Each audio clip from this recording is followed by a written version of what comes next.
Hello, everyone. Welcome to a very special edition of the Nick Files, a 2 hour special, if you will.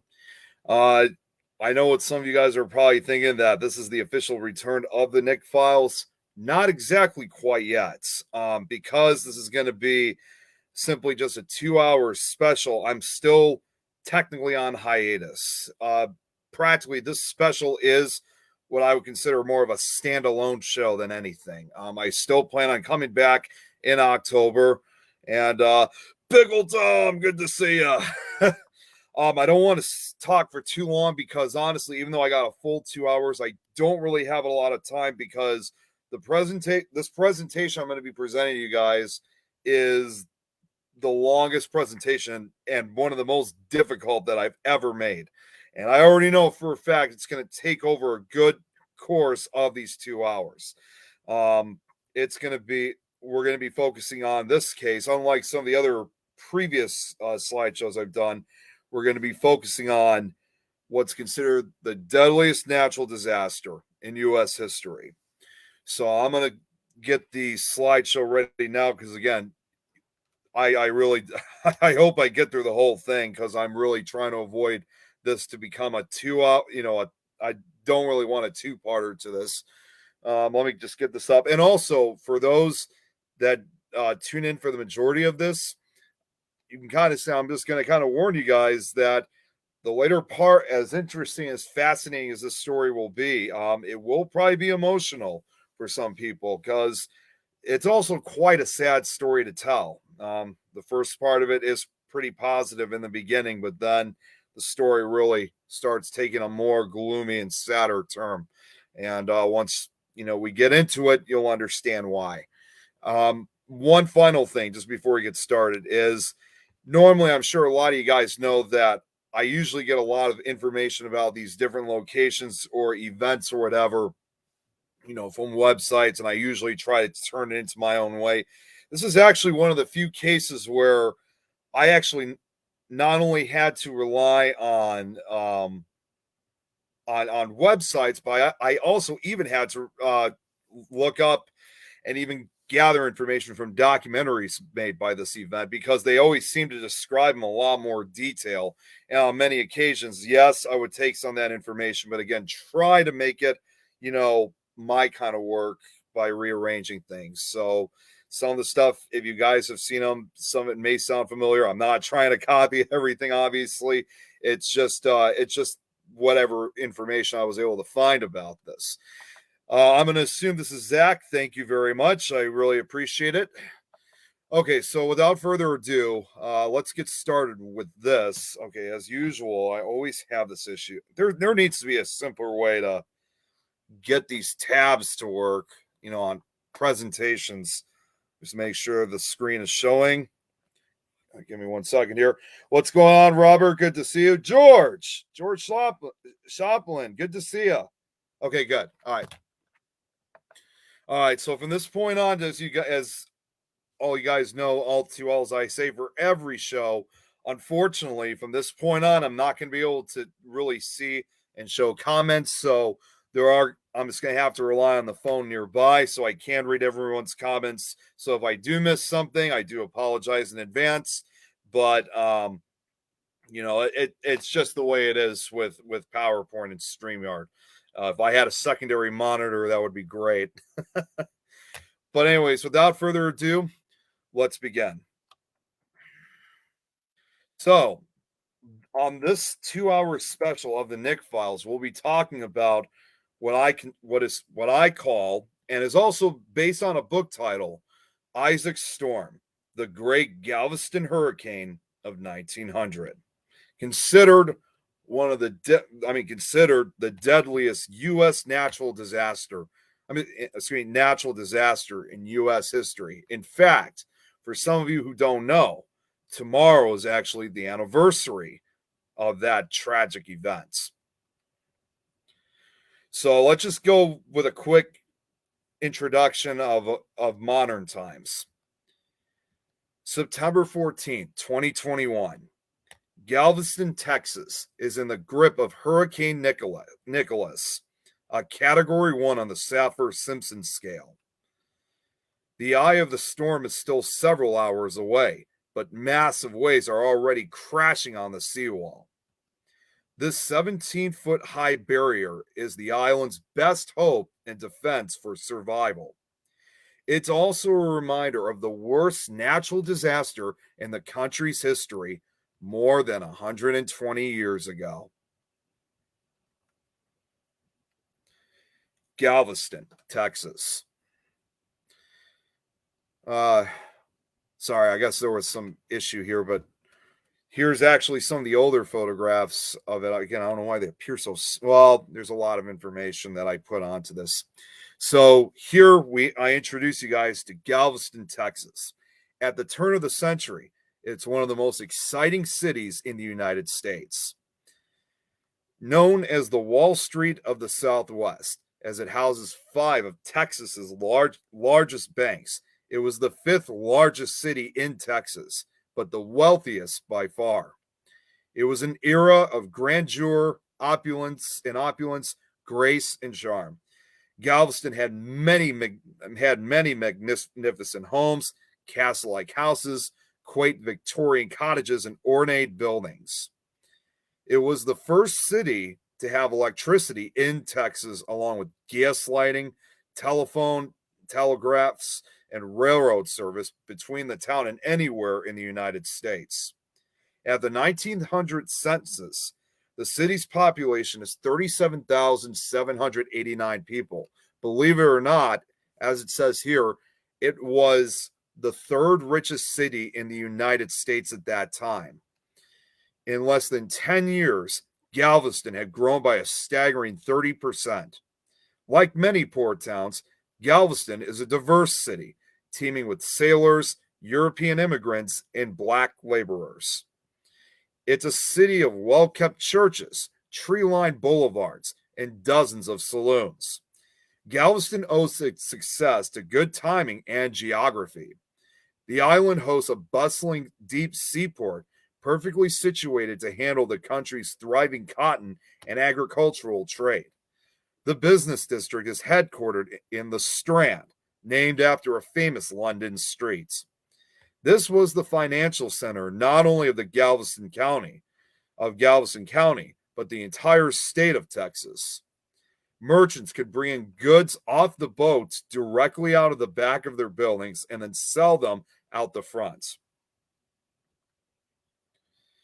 The city of Galveston, formally founded in 1839, had weathered numerous storms, all of which the city survived with ease. In the late 19th century, Galveston was a boom town, with the population increasing from 29,084 people in 1890 to, as I mentioned earlier, 37,789 people in 1900. The city was the 4th largest municipality in terms of population in the state of Texas in 1900, and had among the highest per capita income rates in the U.S. The city's position on the natural harbor of Galveston Bay along the Gulf of Mexico made it the center of trade in Texas and one of the busiest ports in the nation. With this prosperity came a sense of compliancy, as residents believed any future storms would be no worse than previous events. A quarter of a century earlier, the nearby town of Indianola on Matagorda Bay was undergoing its own boom. Then, in 1875, a powerful hurricane blew through and nearly destroyed the town. Indianola was rebuilt, though a second hurricane in 1886 caused most of the town's residents to move elsewhere, along with a third hurricane that destroyed the remnants of Indianola, marking the official abandonment of the town. Many Galveston residents took the destruction of Indianola as an object lesson on the threat posed by hurricanes.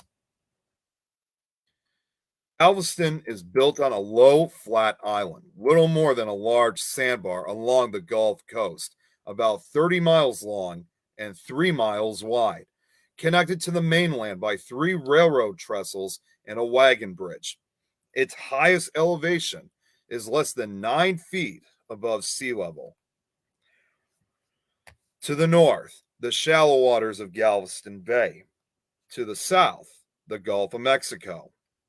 While the north edge of the island is all business, the Gulf side is all pleasure. Galvestorians stroll the breezy beaches and enjoy the shade under the giant bathhouses. The nearest big city is Houston, about 50 miles inland. Although Houston has 7,000 more people than Galveston, it's not nearly as prosperous or sophisticated. The two cities compete for shipping revenues, a rivalry that stirred from the late 1800s when a hurricane caused heavy damage in Galveston. Galvestonians often looked down on their neighbor to the north, as Houston was just a little country town in those days. Houston was often referred in Galveston to as Mudville, as people would often hold their noses when they talked about Houston. Houston officials said it proved their city was better protected, making it more suitable for commerce. All that stands between the sea and the city of Galveston is a streetcar trestle running precariously along the shore. Hurricanes have struck the island of Galveston long before it ever became a city, and long before the United States was born, and while Texas was also still considered Mexican territory. Going as far back as nearly 500 years, records show that hurricanes had previously hit the island in 1527, 1766, 1818, 1837, 1839, which I said before. What? You lost sound? Hang on one second. Uh-oh. So I saw one of the comments. It said here that my sound was lost, but watching right now, it sounds like it's going fine. So I don't know what that was all about. If any of you guys are experiencing that, please comment. But anyways, moving forward. So 1839, which of course, as I mentioned, was the same year when the city of Galveston was founded. Two in 1842, 1854, 1877, and 1891. Many other additional hurricanes may have also hit. Breaking up. Mort, are you sure it's not coming from where you are? Because I've been listening to it, and so far the sound has been working just fine.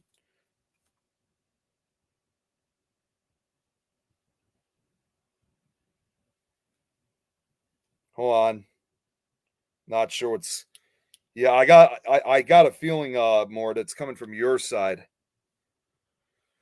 All right. So, anyways, many other additional hurricanes may have also hit the island through the centuries, but oh wait, okay.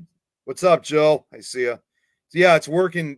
Yeah, Jill's saying it's working normal for her. So yeah, Mort, I think it's coming from your side.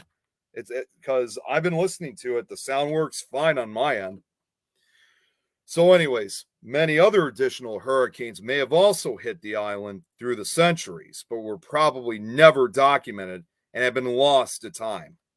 For years, Galveston local officials considers building a breakwater, but the plan is dismissed and nothing had ever been approved. City leaders don't want to project the image that Galveston might not be safe. These residents proposed a seawall be constructed to protect the city, but the majority of the population and the city's government dismissed their concerns, as to them it wasn't such a major concern. Now, here's a reason why this presentation is called Isaac's Storm. Among those against building a seawall was Galveston's chief weather expert, Isaac Klein. Born near Madisonville, Tennessee, on October 13th, 1861, to Jacob and Mary Klein, the older of two sons of the prosperous farmer. As a young man, Isaac develops a love for nature and the shifting seasons of the Smoky Mountains. Young Isaac is also captivated by the possibilities of a different frontier, science. In the wake of the Civil War, whoops, I don't know what's going on. For some reason, things are speeding up. That's weird. What the hell? In the wake of the Civil War, technology is transforming America. The telephone, electric light, and phonograph were all invented during Isaac's teenage years.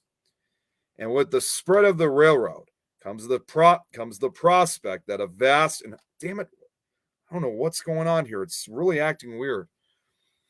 And with the spread of the railroad comes the prospect that a vast and hostile land will soon be tamed.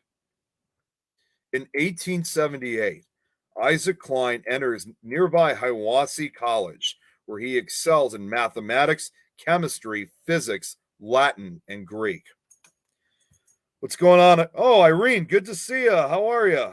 Thanks for tuning in.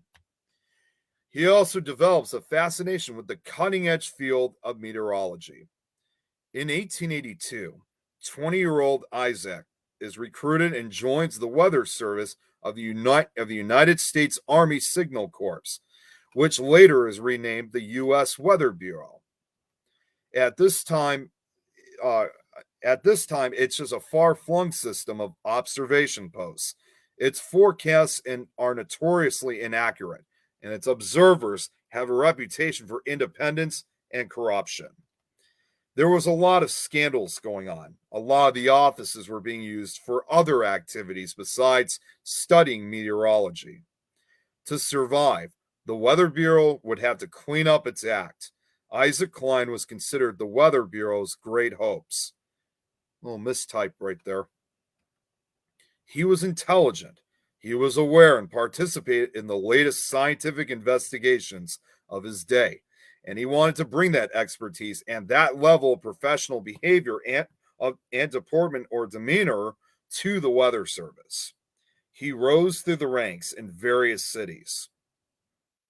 Isaac begins his career as a forecaster in Little Rock, Arkansas in 1883 in order to take daily readings as well as to observe the Rocky Mountain locusts and the relationship between their behavior and the climate.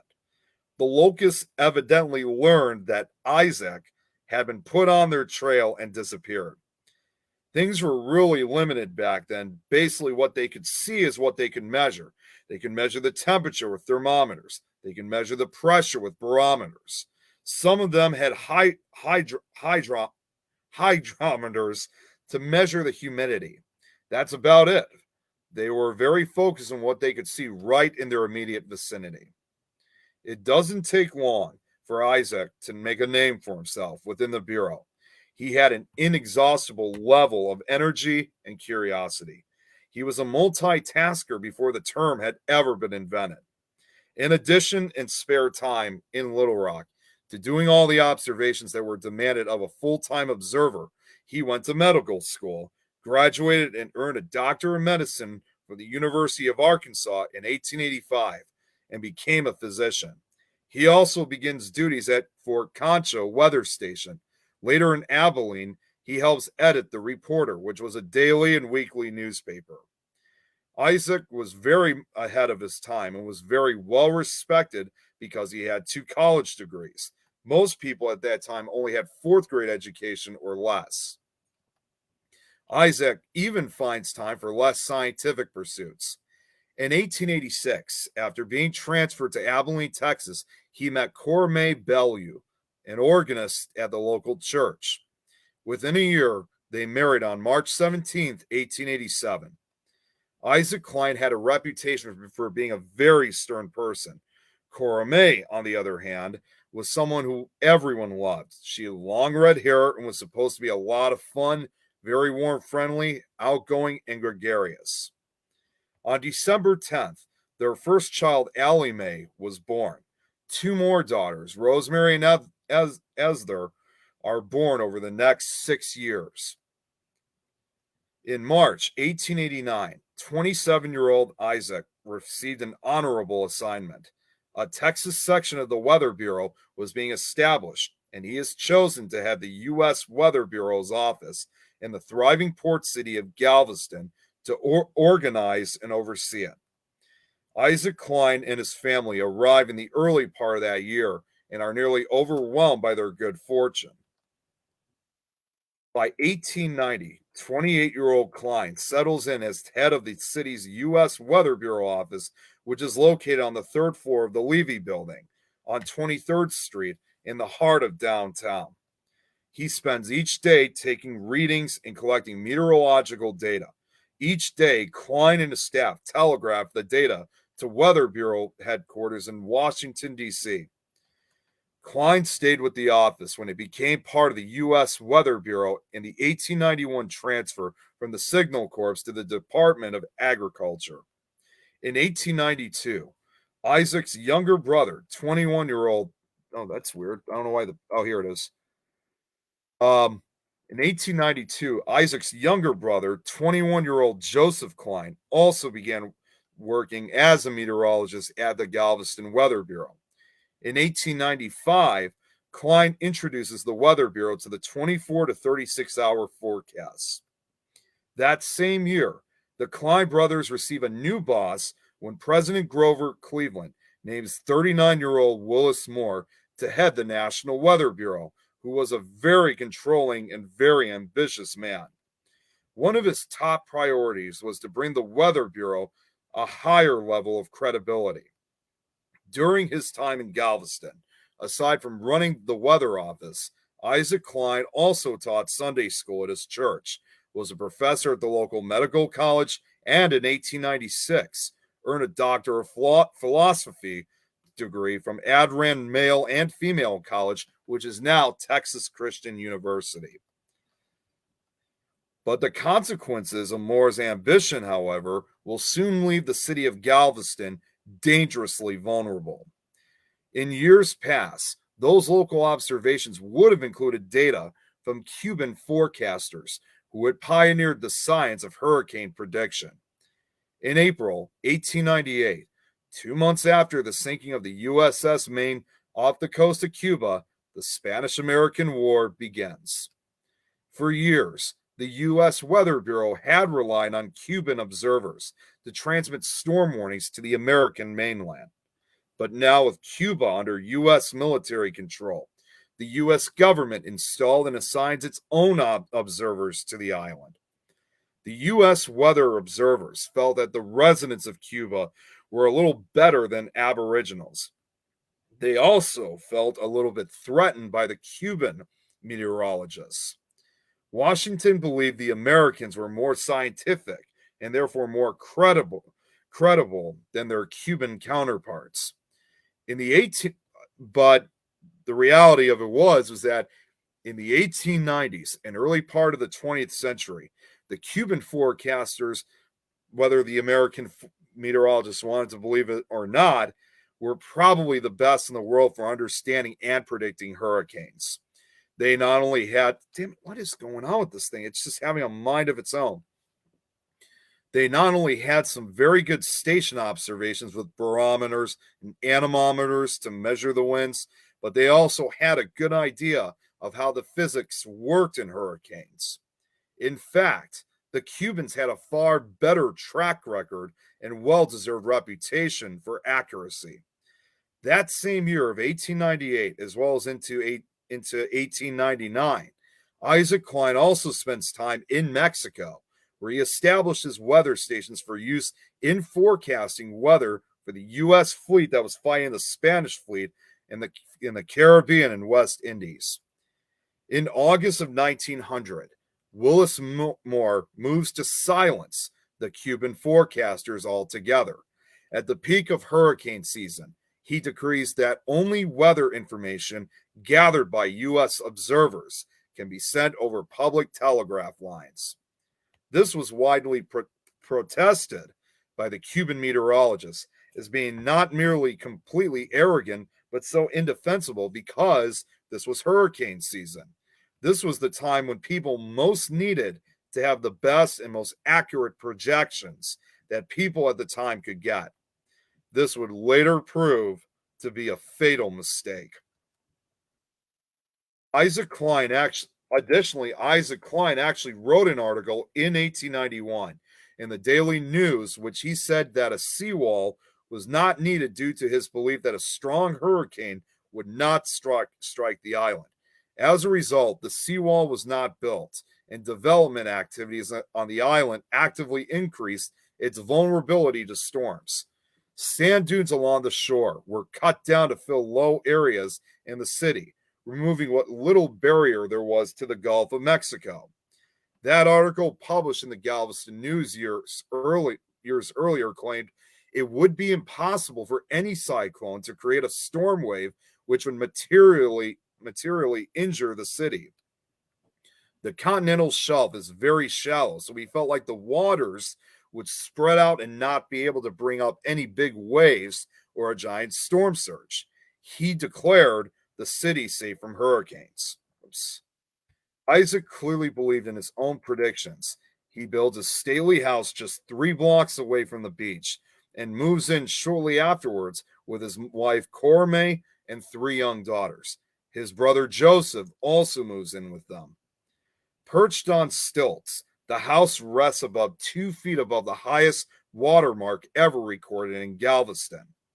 The Klein brothers worked together at the Galveston Weather Bureau office, located downtown in the, as I mentioned, the Leaving Building. I don't know how I missed that. I already wrote that. Readings are made and recorded with the utmost precision. When foul weather is in Galveston's forecast, signal flags are hoisted over the Levy Building's roof, which indicate the storm's type and direction. Tropical storms are not uncommon along the Gulf Coast, and islanders take them in stride. A red and black flag on top of the Levy Building usually means foul weather is on the way. 2 flags would indicate the approach of a hurricane, but that warning was hardly ever given.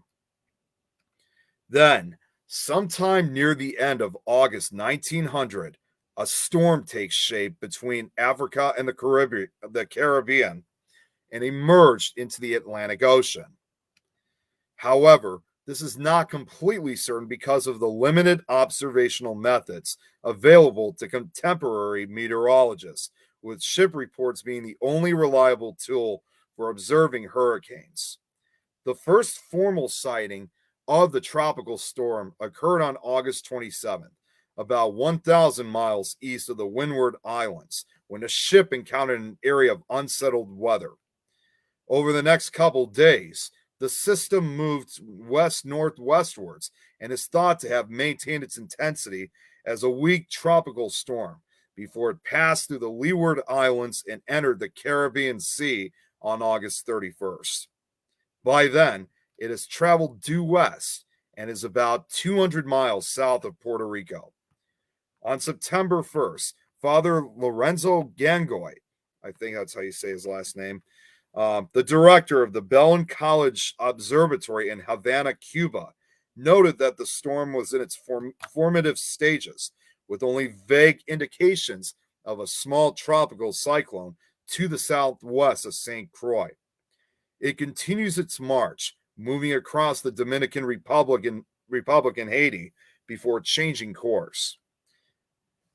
Antigua, I think Antigua, I can't say that right, reported a severe thunderstorm passing over on August 30th with low barometric pressures and 2.6 inches of rain on the island. In Puerto Rico, the storm produced winds up to 43 miles per hour at San Juan.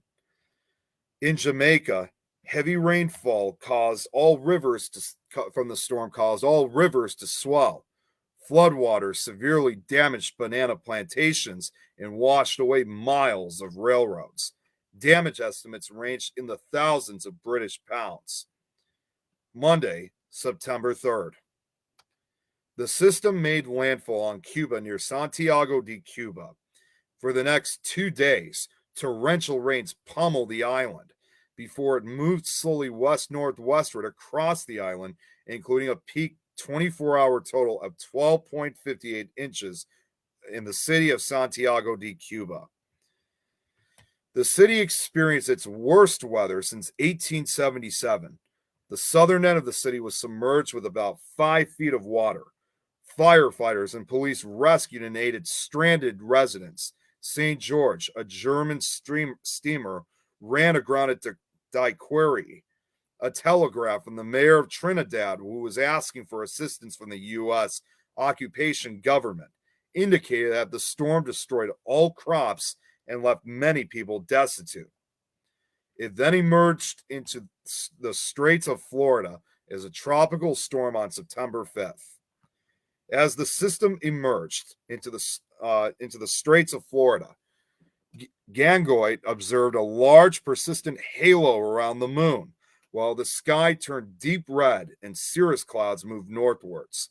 This indicated to him that the tropical storm had intensified and that the prevailing winds were moving the system towards the coast of Texas.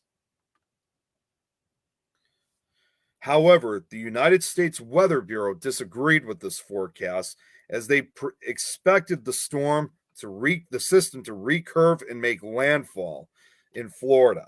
An area of high pressure over the Florida Keys ultimately moved the system northwestward into the Gulf of Mexico, where favorable conditions such as warm sea surface temperatures allowed the storm to intensify into a hurricane.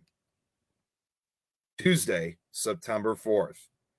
38-year-old Isaac Klein receives an advisory telegraph from the Washington Weather Bureau about a tropical storm disturbance moving northward over Cuba.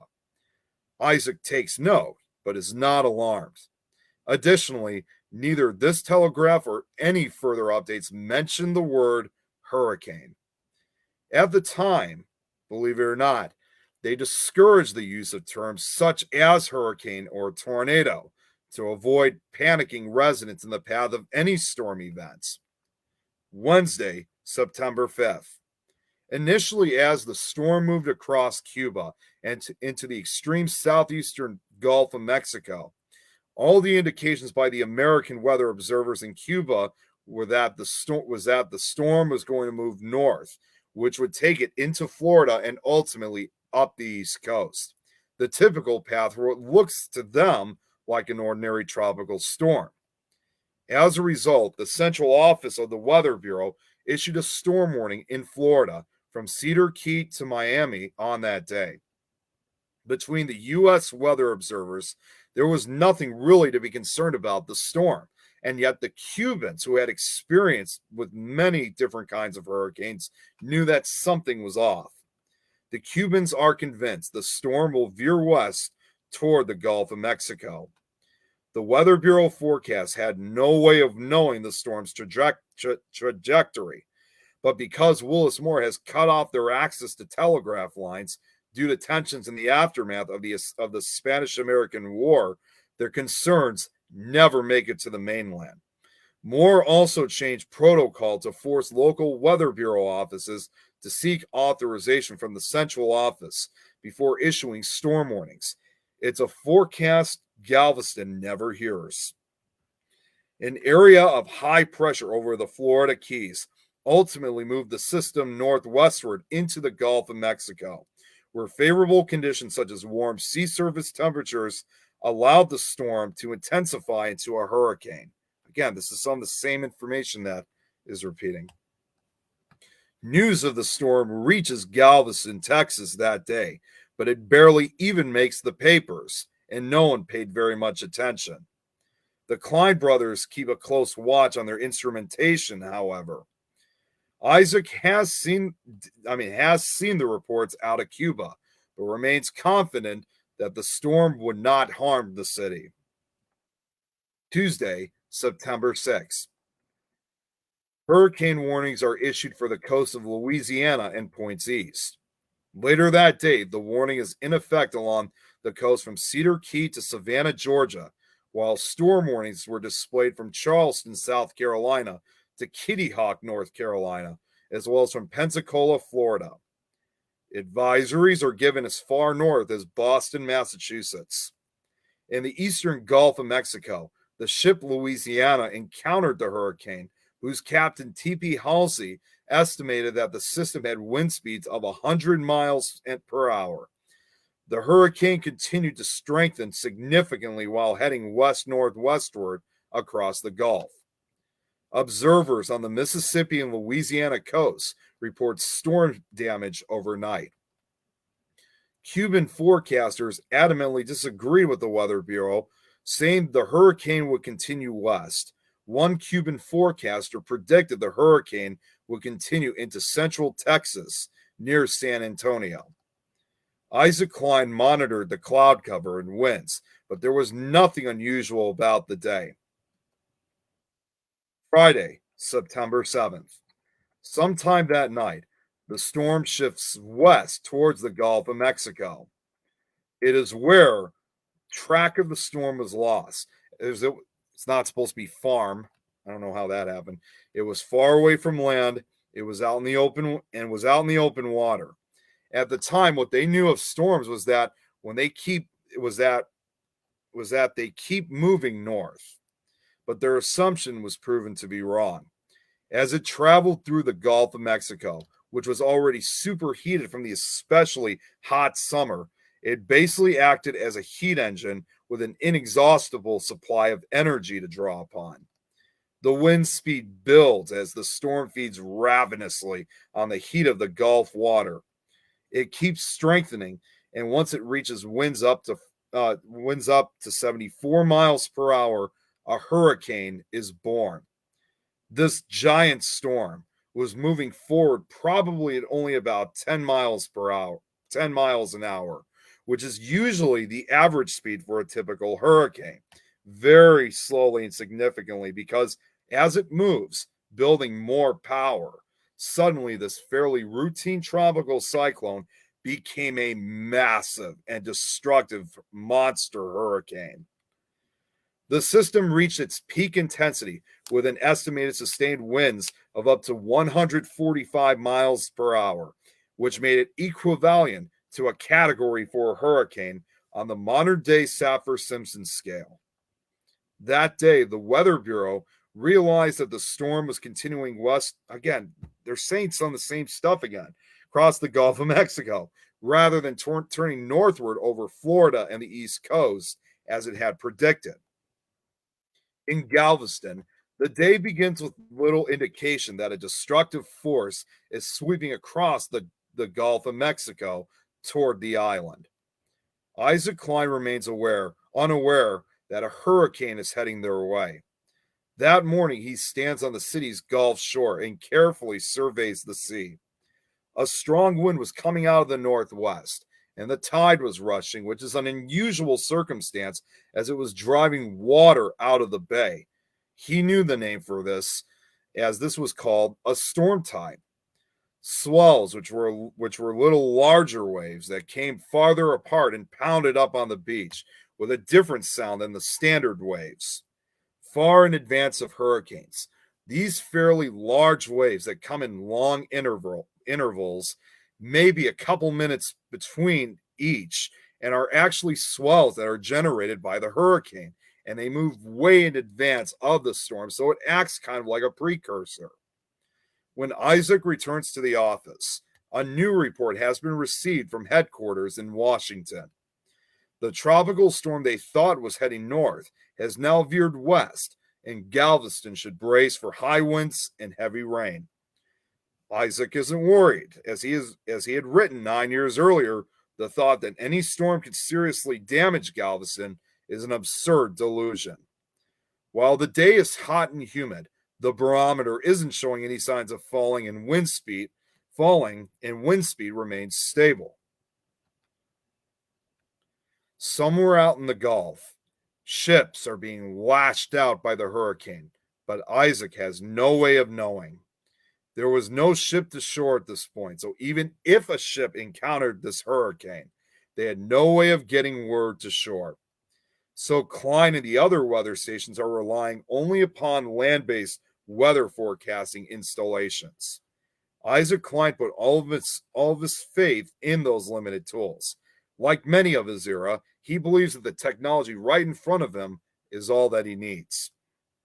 As the city swelters under a heat wave, Klein, however, raises a red and black flag on top of the Levy building, warning residents of an approaching storm.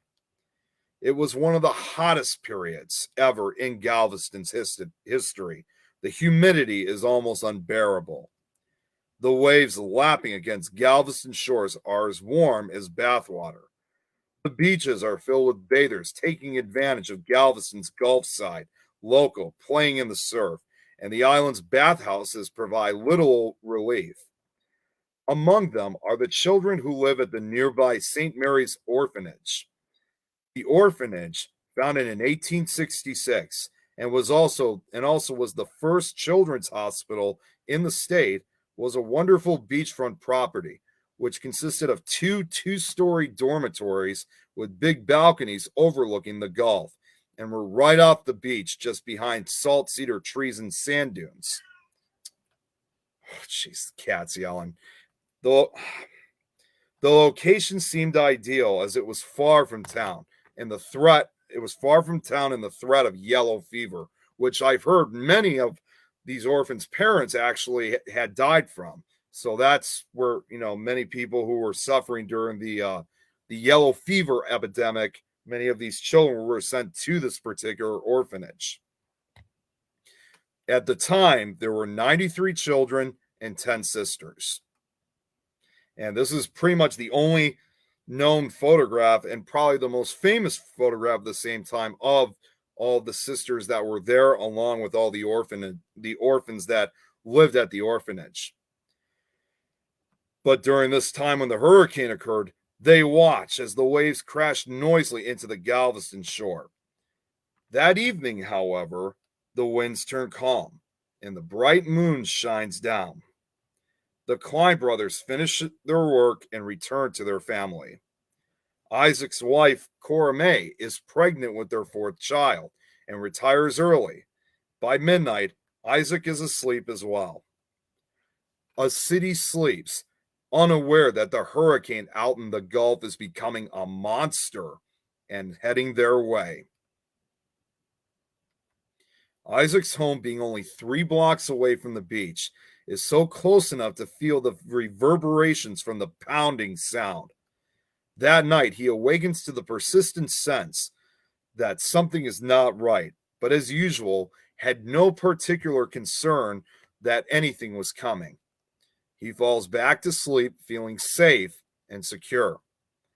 At about 4 a.m. that morning, however, 30-year-old Joseph wakes up and began to feel very concerned and feared that death and destruction was close by.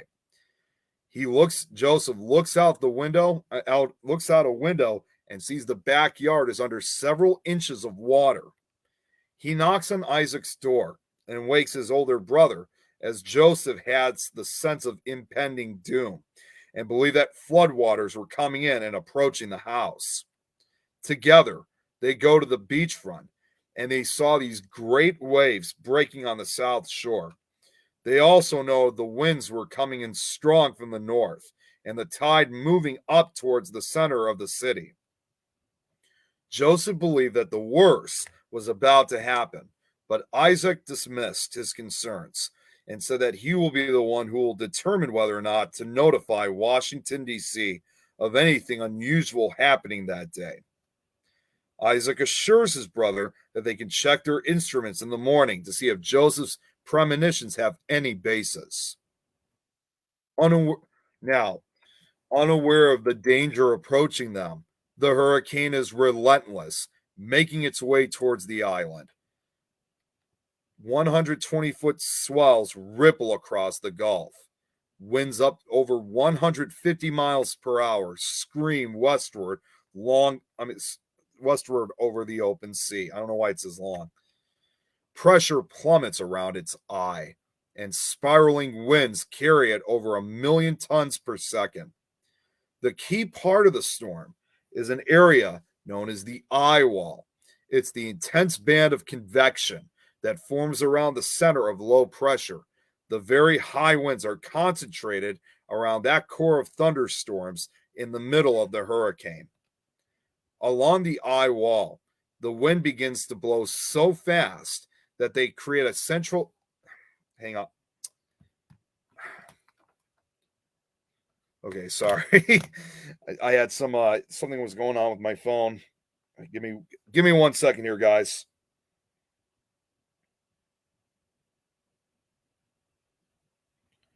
What's going on here?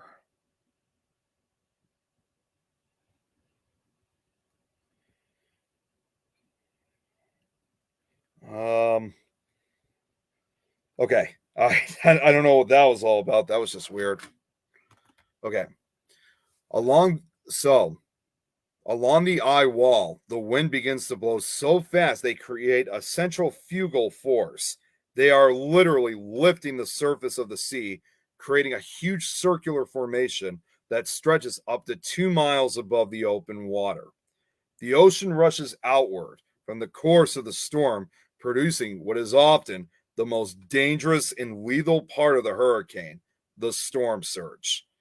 And you have to think, storm surges obviously have been known to reach very very high elevations, and it's very much in as in the case with many hurricanes, when a lot of that water is pushed onto land and goes right through the landscape, especially a city like Galveston, and people who have nowhere to run or take cover, people drown, or sometimes they'll even get crushed to death. That mass of water is now heading straight for Galveston, Texas, a city where the highest elevation is just only 8 feet above sea level. In 24 hours, Galveston will make history as the site of America's deadliest natural disaster. Saturday, September 8th, 1900. The weather brings stronger winds, bigger waves, and rain. The, the anemometer at Klein's office registered sustained winds of 80 miles per hour by late afternoon. Within an hour, the wind speed was 100 miles per hour and climbing. Isaac returns to the beach and once again observes the high, slow swells. He clearly knows that this was unusual behavior for the Gulf of Mexico and was not at all certain what it indicated, and indeed failed to recognize that the swells were an indication of tremendous energy being brought forward from a large storm.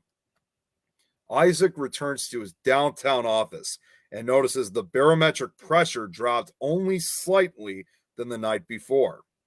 Residents wake up to a Saturday morning newspaper that the hurricane will change its course or spend its force before reaching Texas. Official forecasts issued from the Weather Bureau Washington headquarters are based on observations transmitted from local offices. Watching the sea creep inexorably, I know the word, I'm having trouble pronouncing it, inward from the beach, flooding block after block. Isaac Klein recognized the disaster that was about to befall the city. At about 2:30 p.m., he dispatched his brother Joseph, who, again, I forgot to cut that out. There, as usual, guys, there's always going to be mistypes in these presentations that I do. Um, so he dispatched his brother Joseph with a message for Weather Bureau headquarters in Washington. It reported that half of the city was underwater, and Joseph remarked later that he had realized the full extent of the situation at the time he sent it. He could have amended it to entire city now underwater. Joseph waded through waist deep water and floating debris to the telegraph office, only to be told that the lines had been dead for hours.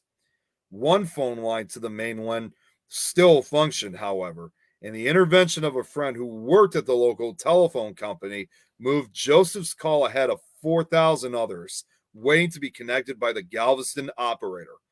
His enciphered message to Washington reached the Western Union Telegraph office in Houston just before the telephone line, too, went dead. It read, in part, "A great calamity is upon us."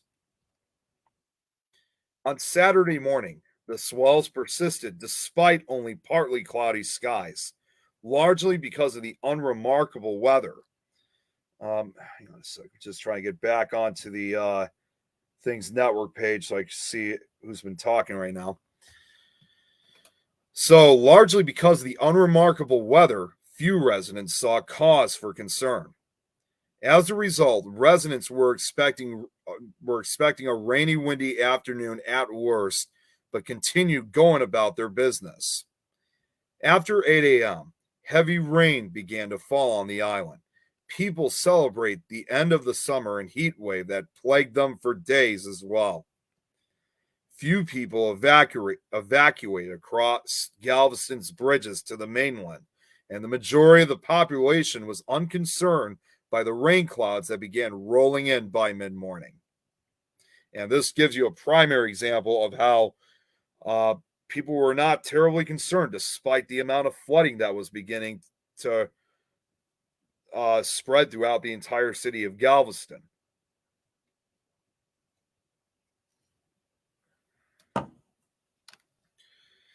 As the tides began to shift inland, several inches of water began running up and began pouring in the center of town in low-lying streets. Actually, from what I've heard from the reports, as well as articles, was that there were actually several children that were playing out in the streets while this was all going on. Now, the next slide I'm going to be presenting to you guys, I actually have collected snippets of two documentaries that focus on the Galveston hurricane. These majority of these clips, which are going to be spread out throughout the entire slideshow, are interviews of descendants of survivors as well as survivor accounts. So this is the first one. There are most of them are pretty short, but the stories, though, I mean, this one is just going to start off simple. But I'll tell you right now, though, as we continue through this, it becomes a lot more not only incredible but depressing in a way. That morning, Isaac tells several people that while there will be a storm that day, he only expects minor flooding. So I mentioned about how children were actually out playing in the water in the streets. Through one of these snippet clips, I have a primary example. This is an interview that was from a historian from Galveston who was a descendant of one of the survivors, and she tells briefly about his story prior before the hurricane, struck the entire island. Okay, now let's see. My grandfather was 6 years old at the time of the storm, and he tells me that morning he was out playing, and he said it was a lot of fun because the streets were then flooded, and they could take sticks, and they would put the sticks, which they considered to be big ships, and race them down the street.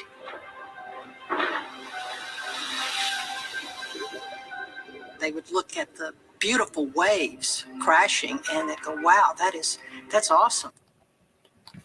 So that was just a quick snippet of it, because it then just goes back to the rest of the remaining documentary. But we'll be seeing a few more like that as we continue forward. The lighthearted atmosphere, however, is short-lived as they watch the waves getting higher and higher and pushing further inland. At the beach, residents watch as the surf pounds the bathhouses and breaks them apart. People then began to realize a serious disaster was unfolding right in front of them. Sister Elizabeth Ryan, one of the 10 sisters at St. Mary's Orphanage, had come into town that morning to collect food. Despite pleas from Mother Gabriel, the assistant superior at St. Mary's Infirmary, for her to stay at the hospital until the storm passed, Sister Elizabeth said she had to return to the orphanage. Sister Elizabeth said that she had the provisions in the wagon, and if she did not return, the children would have no supper. She didn't know that whether she returned or not, there would be no more suppers at the orphanage. So now at St. Mary's Orphanage itself, high waves eat away at the sand dunes, which acted as a natural barrier between the Gulf and the orphanage. The sisters and children that happened to be outside watch in shock as they watch these sand dunes disappear like they were made out of flour.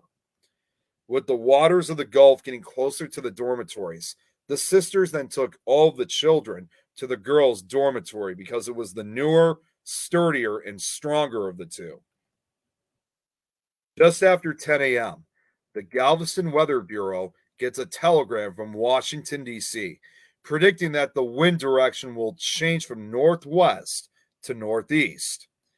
Joseph Klein replies with a quick response, reporting heavy rain, thunderstorm activity, and a falling barometer. He then returns to the roof of the Levy building and discovers that the rain gauge has blown away. Winds are an estimated 42 miles per hour, and the barometer has fallen slightly. The streets of Galveston have been flooded into angry rivers, with each wave rolling up underneath the houses and beginning to wear away the foundations. In the first floor chapel at St. Mary's Orphanage, the sisters huddle inside with the 93 children. Realizing they were under threat, the sisters gathered the terrified children in the chapel and had them sing the song Queen of the Waves repeatedly as an attempt to calm them down. For those that don't know what it was an old French hymn that was sung by sailors during bad storms, seeking the protection of Mary, Mother of Jesus. They sing while the sisters pray. The waters, however, kept rising, and eventually the Gulf waters approached the front steps of the dormitory. Now, I have another video here. I actually did manage to find the song. It's only about 2 minutes long. Hopefully, I don't have copyright issues, but I actually made this myself, and it will give you guys an idea of even though this is a modern day recording, it is obviously the song that the sisters had the children sing during that night of terror. And even though the song sounds pretty plentiful, sounds peaceful, you sometimes I can't imagine what these poor orphans were thinking. Once their own dormitory began tearing apart. So here is the song. Again, it's only about 2 minutes long.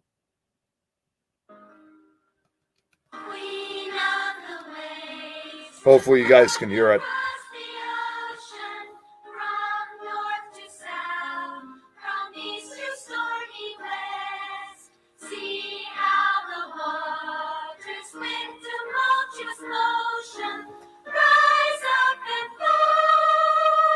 Joe, I'll explain afterwards.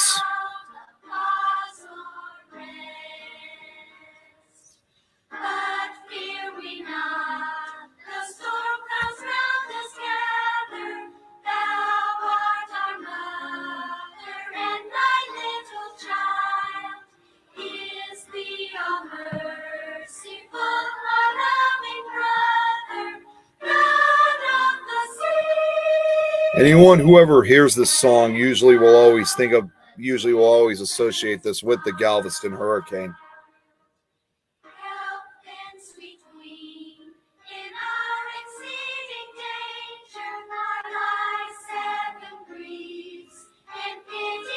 Jeez, an hour's already passed.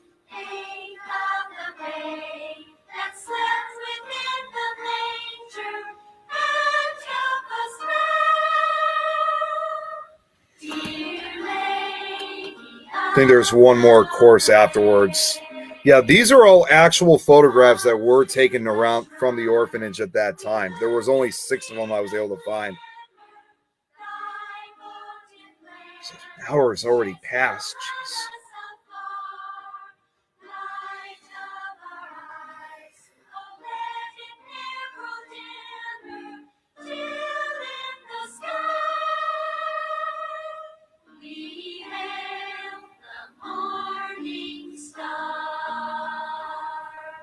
This photo that they're showing here is, I'll get to that shortly.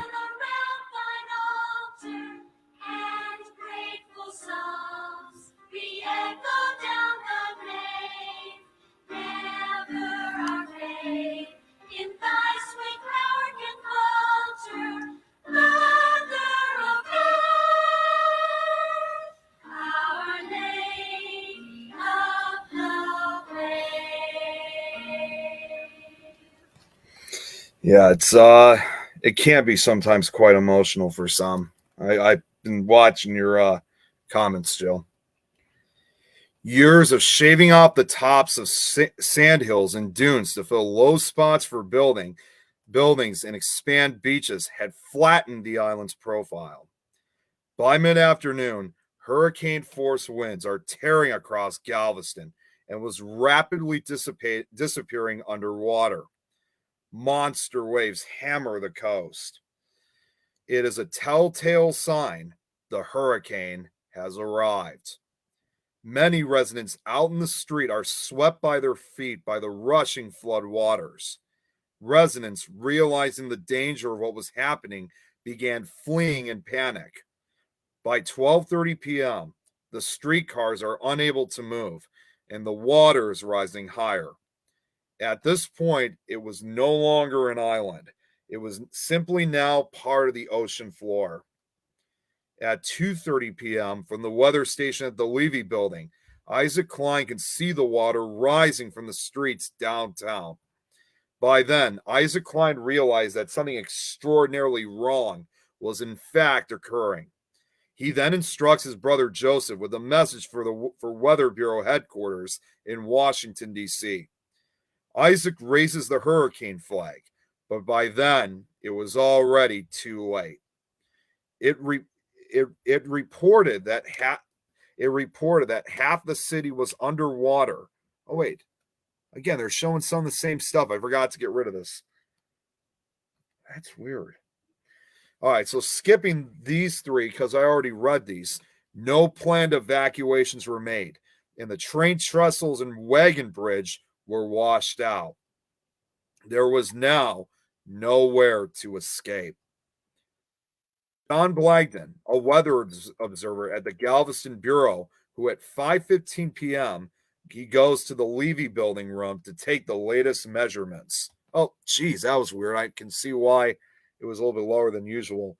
Water rose steadily from 3 p.m. until approximately 7:30 p.m.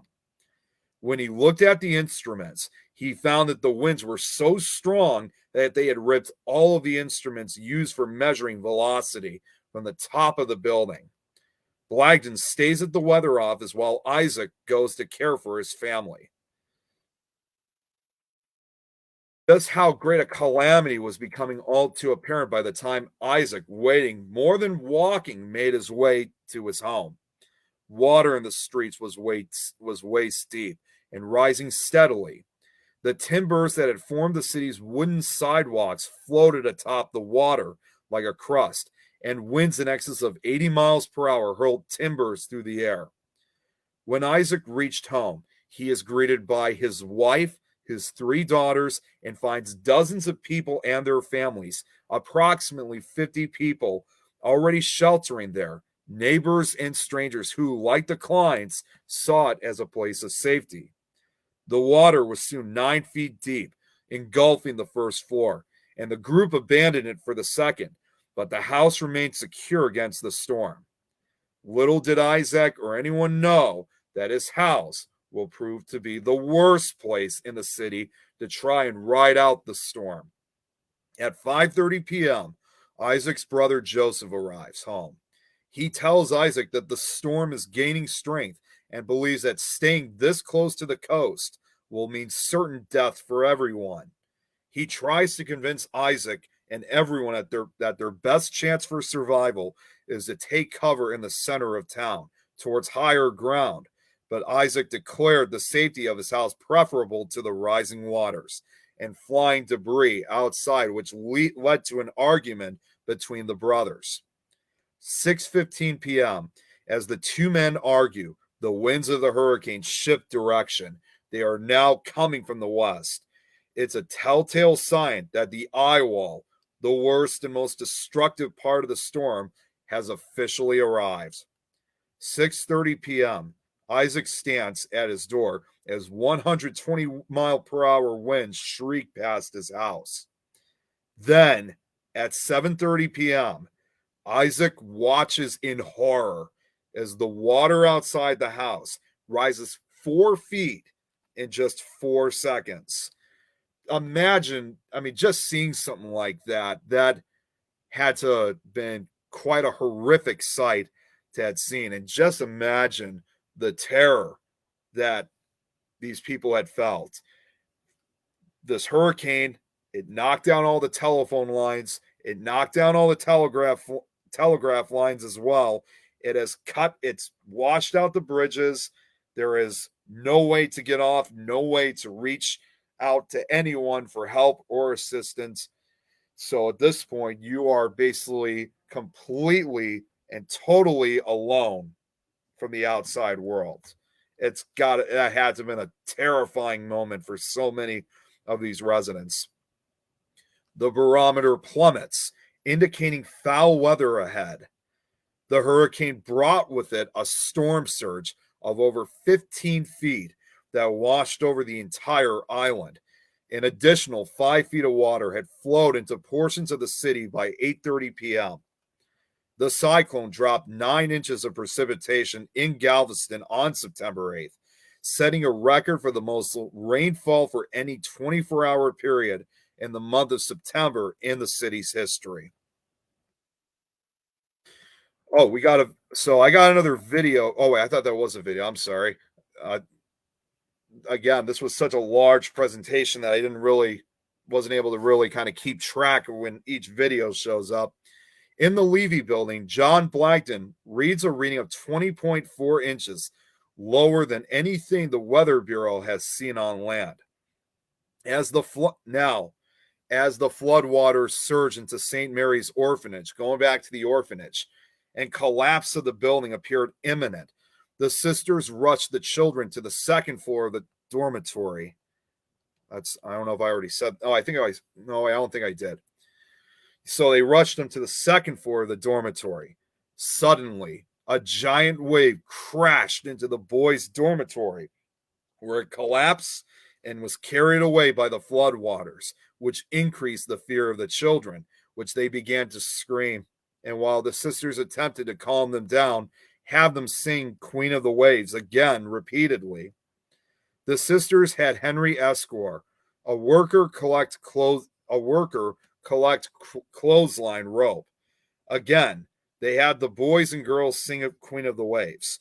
One witness later said that the children were very frightened and the sisters were very brave. The sisters then took the clothesline, cut it into sections, and each sister tied to her own body between 6 and 8 children to the cinctures, which they wore around their waists in an attempt to save these children by keeping them together.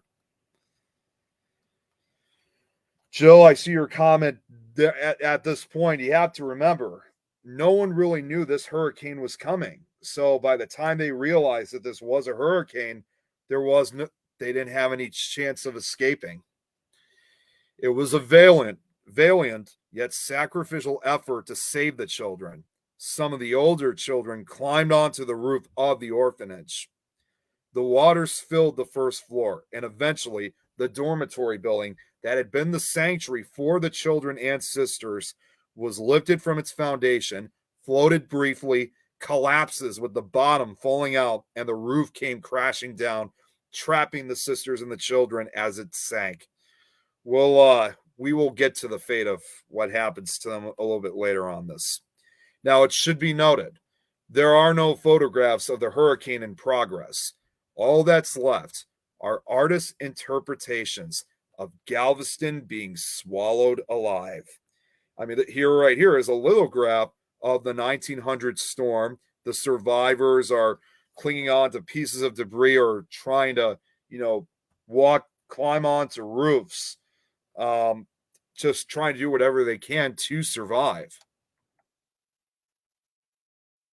Floodwaters and winds up to 120 miles per hour tear the city apart, brick by brick, piece by piece.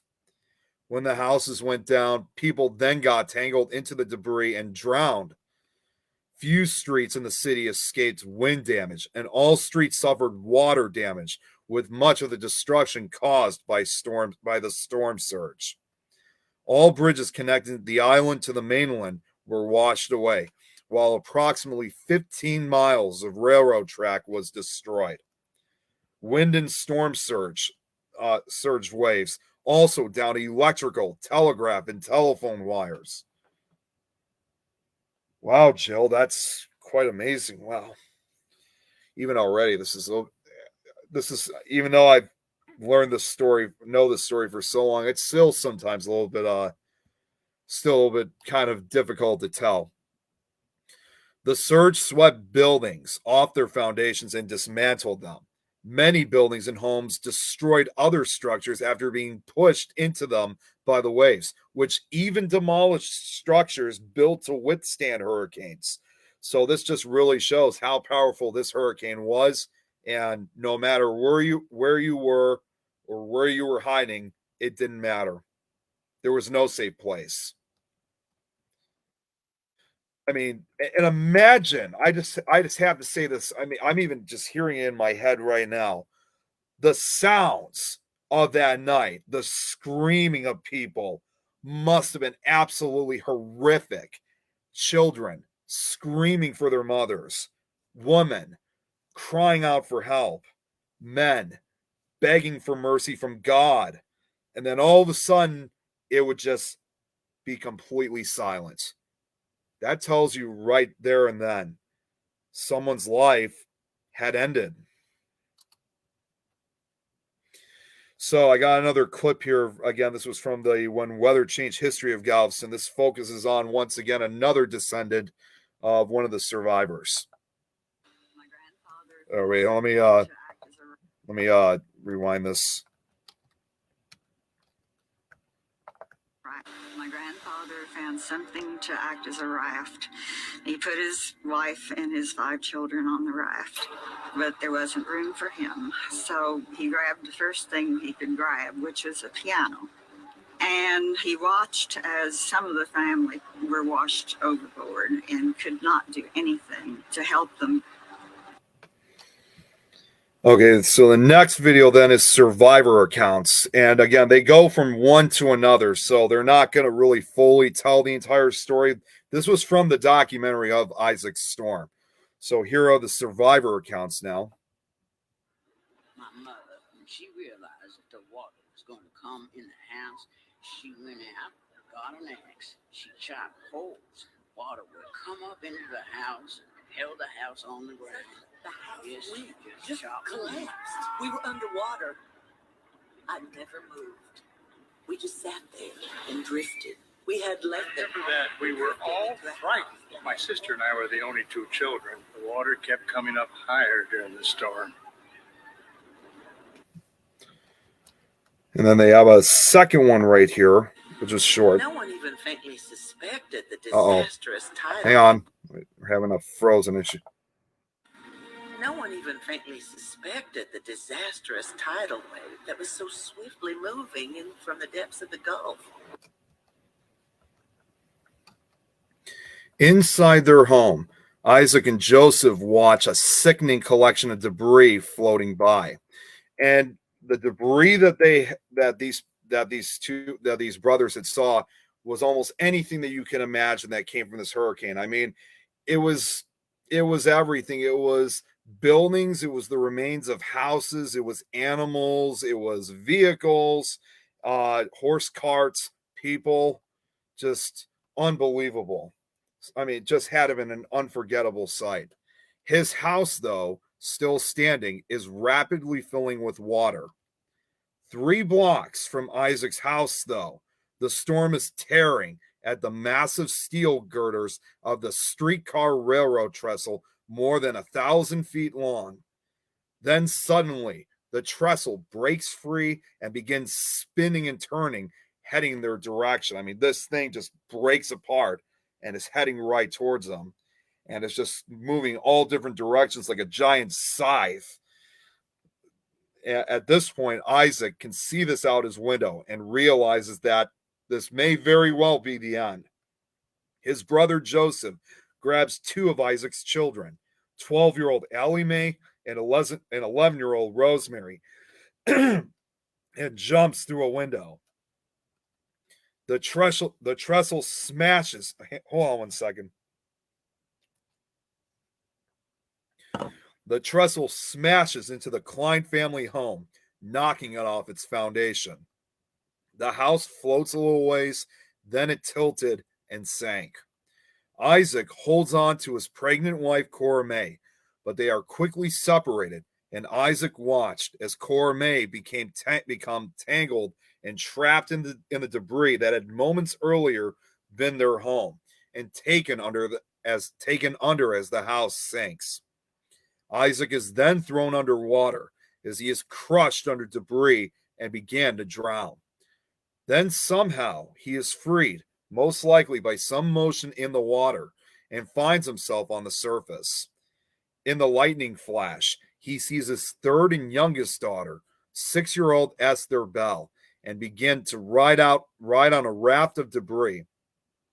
Hundreds of people are thrown from their homes into the dark, raging water. Other residents climbed to the second stories, attics, and even roofs of their homes, which was still a deadly trap as flying debris struck many who dared venture outside their homes. So we got another clip here. This goes back to the first descendant. Other neighbors tried desperately to save themselves and their homes. Linda McDonald's family chops through their floor with axes. Her grandfather was just 6 years old at the time. He figured they were going to die. He said this had to be madness, chopping through to get to the water. They chopped through and the water came up. Sorry for that, and it logo. settled down the house. Years later, her grandfather told Linda about the awful sounds that night and how the houses seemed to cry. And I said, Grandpa, you're pulling my leg. I said, I know, because houses don't cry. And he said, that night, everyone, everything cried. Here is another video with the survivor accounts. Our first realization something bad was about 4 o'clock in the afternoon. We noticed lumber floating by. We could hear the cows mooing, dogs barking, the shouting, one thing or another.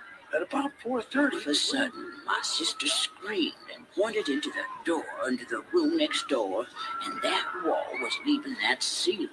It was going out each time the gust of wind would come.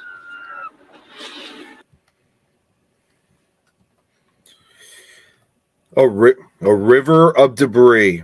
The river of debris rolls across the island. The Tremont Hotel, where hundreds of people sought refuge during the storm, was severely damaged.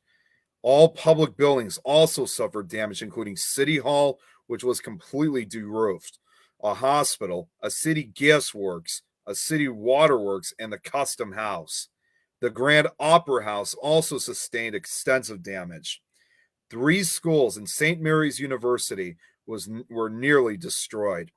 Many places of worship in the city also received severe damage or were completely demolished. Of the 39 churches in Galveston, 25 experienced complete destruction, while the others received some degree of damage. The island of Galveston is now completely underwater, and the storm surge isn't the only killer. Many of the roofs throughout the city are covered with slate and sharp tiles, which are now being thrown aloft by gusts of winds now up to 140 miles per hour. Houses along the beachfront were lifted from their foundations and sent like battering rams into other houses. At St. Mary's Infirmary, the floodwaters filled the first floor. From the second-story balcony, the sisters pulled refugees in as they floated by and brought them into the overcrowded hospital. They had no food or water, however. Almost every window in the facility was broken out, sending the wind and rain whipping through the building. While the main hospital was still standing, the adjacent structures have been destroyed. At places, the wall of debris was 2 stories tall. Inside this great wall were destroyed houses, pieces of furniture, pots, pans, cats, dogs, and people, those who were dead and those who were dying.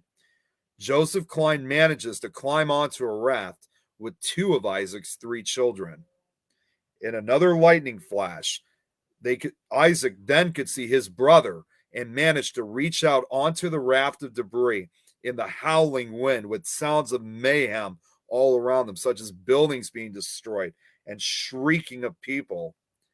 But Isaac's wife, Cora May, is nowhere to be seen. Years later, Joseph would write about that awful day. Sorry, just, oh man, even I'm starting, normally I'm not much of an emotional person when I do this stuff, but this one, obviously, I think for like a lot of others, for those who feel the same way, it definitely tears up a little bit in a way. Joseph's grandson Jerry reads the memoir, telling of how, during Joseph's darkest hour, he sees something almost too good to be true. My heart suddenly leaped with uncontrollable joy. In two figures that clung to the drift, I discovered my brother and his youngest child. In some miraculous manner, they had escaped alive from the house of doom. Only the mother, one of the dearest of women, was gone. I think this is another one where is there? Never mind. The destructive wave makes its way from the Gulf side of the island toward the center of town. As it gathers its deadly cargo, the wall grows bigger, stronger, and heavier. Eventually, it created the one thing Galveston desperately needed but did not have. Now, as you can see from this map, there's so much debris accumulated along a line of the city that I'm actually pointing out now, with that it created a breakwater, which protecting the interior of Galveston, the region of partial destruction from the worst effects of the storm. Finally, after 12 hours of merciless assault, the winds died down. Before dawn, waters that had risen as high as 15 feet below sea level begin to recede. Now, before we get to the aftermath of Galveston, most people never really talk too much about what happened to the storm afterwards. So I'm actually going to focus on the storm for just a few slides, and then we'll get right back into Galveston. After moving northward from Texas into Oklahoma territory, the storm produced winds of near 30 miles per hour at Oklahoma City. The extratropical remnants of the cyclone then re-intensified to the equivalence of a tropical storm and continued to strengthen, bringing strong winds to the Midwestern United States. High winds in Missouri toppled a brick wall under construction in St. Joseph, killing a man and severely injuring another. And get this, guys, I recently have found this out. I had no idea that our own city was hit by the same storm. In Illinois, particularly hard hit was the city of Chicago, which experienced wind gusts up to 84 miles per hour. Thousands of dollars in damage occurred to roofs, trees, signs, and windows. Several people were injured, and 2 deaths occurred in the city, one from a live wire, and the other was a drowning after a boat capsized in Lake Michigan. In Wisconsin, a bateau, I don't know how you say that, with 18 people on board sank in the Eau Claire River, drowning 6 men and nearly taking the lives of the others. Heavy rains fell in parts of Minnesota. The Minneapolis-St. Paul area recorded 4.23 inches of precipitation over a period of 16 hours. Farther north, several washouts occurred, especially in the northern areas of the state. A bridge along with a few train cars were swept away during a washout in Cold Spring. In Michigan, the storm produced winds around 60 miles per hour at Muskegon. Tides from Lake Michigan were the highest in several months. According to the Times Herald, the city of Marshall experienced the severest windstorm of the season, which uprooted trees and damaged several buildings. Throughout the state, winds left at least $12,000 in damage to peach orchards, with many peach trees uprooted. Significant losses to apples and pears also occurred. Rough seas in Lake Erie resulted in several maritime incidents offshore Ohio. The John B. Lion, a 255-foot steamer, capsized about 5 miles north of Conneaut. I don't know if that's how you say that, or Conneaut. 14 out of 16 crew members drowned. A survivor suggested that the ship being overloaded may have been a factor in its sinking. About 10 miles north, the schooner Dundee sank, causing at least 1 death. In another incident nearby, the steamer City of Erie, with about 300 passengers aboard, was hit by a wave that swept over the bulwarks. The engines slowed, and the steamers later reached safety in Canada with no loss of lives. In Toledo, strong winds disrupted telegraph services. Winds also blew water out of parts in the Maumee River and Maumee Bay to such an extent that they were impassable by vessels due to low water levels. A number of vessels were buried in mud several feet deep, while about 20 others were beached. Of the many cities in New York affected by the remnants of the hurricane, Buffalo was among the hardest hit. There, winds peaked at 78 miles per hour, downing hundreds of electrical, telegraph, and telephone wires, while numerous trees toppled and some branches fell onto roadways. An oil derrick blew away and landed on the roof of a house, crushing the roof and nearly killing the occupants. A newly built ironworks building was virtually destroyed, causing a loss of about $10,000. At the Pan American Exposition, the storm damaged several structures, including part of the government building, while 2 towers were destroyed. Losses at the expositions alone were conservatively estimated $75,000. Now, I just want to point out really quickly that this was actually the only damage photo I was able to find that was from the storm outside of the outside the Galveston, Texas area. So I don't know if there are more photographs from the other areas or states that it affected, but this was the only one I was able to find. One death occurred in Buffalo after a woman inadvertently touched a downed electrical wire obscured by debris. Several nearby resorts received extensive damage. At Woodlawn Beach, several dozens of small boats and a pier were destroyed. Nearly all vessels owned by the Buffalo Canoe Club suffered severe damage or destruction at Crystal Beach. A toboggan slide and a restaurant were also destroyed. Losses in Crystal Beach reached about $5,000. Heavy crop losses occurred over western New York, with fallen apples and peaches completely covering the ground at thousands of acres of orchards. Losses reportedly range in the hundreds of thousands of dollars. The rapidly moving storm was still exhibiting winds of 65 miles per hour while passing well north of New York City on September 12th. The New York Times reported that pedestrian walking became difficult and attributed one death to the storm. A sign pole snapped by the wind, landed on a 23-year-old man, crushing his skull and killing him instantly, while 2 others were knocked unconscious. Awnings and signs on many buildings broke, and the canvas roofing at the fire department headquarters was blown off. Closer to the waterfront, along the Battery seawall, waves and tides were reported to be some of the highest in recent memory of the fishermen and sailors. Spray and debris were thrown over the wall, making walking along the waterfront dangerous.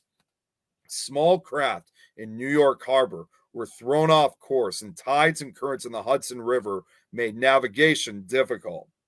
In Brooklyn, the New York Times reported that trees were uprooted, signs and similar structures were blown down, and yaks were torn from moorings, with some suffering severe damage because of the direction of the wind. Coney Island escaped the fury of the storm, though a bathing pavilion at Bath Beach suffered damage from wind and waves. In Connecticut, winds gusted up to 40 miles per hour. The apple crops, already endangered by drought conditions, suffered severe damage, with the Boston Globe noting that there was hardly an apple left on a tree in the entire state. In the town of Orange, 12 large tents at a fair were ripped. At another fair in New Milford, 15 tents collapsed, forcing closure of the fair. Along the coast, the storm produced abnormally high tides, with tides reaching their highest heights in 6 years at Westbrook. Water reached the bulkheads and remained there for several hours. In Rhode Island, the storm left damage in the vicinity of Providence. Telegraph and telephone services were interrupted, but not to such a large extent. Some small crafts in Narragansett Bay received damage, while apple orchards experienced slight losses. Lightning produced by the storm ignited several brush fires in Massachusetts, particularly in the southeastern portions of the state, with winds spreading the flames. In Plymouth and other nearby towns, some residents evacuated from the fires by boat. Most cottages around the big long gallows, halfway in little long ponds, were reduced to burning coals. In Everett, orchards in the Woodlawn section suffered a complete losses of fruit. 2 wooden frame buildings were demolished, while winds also toppled throughout the city.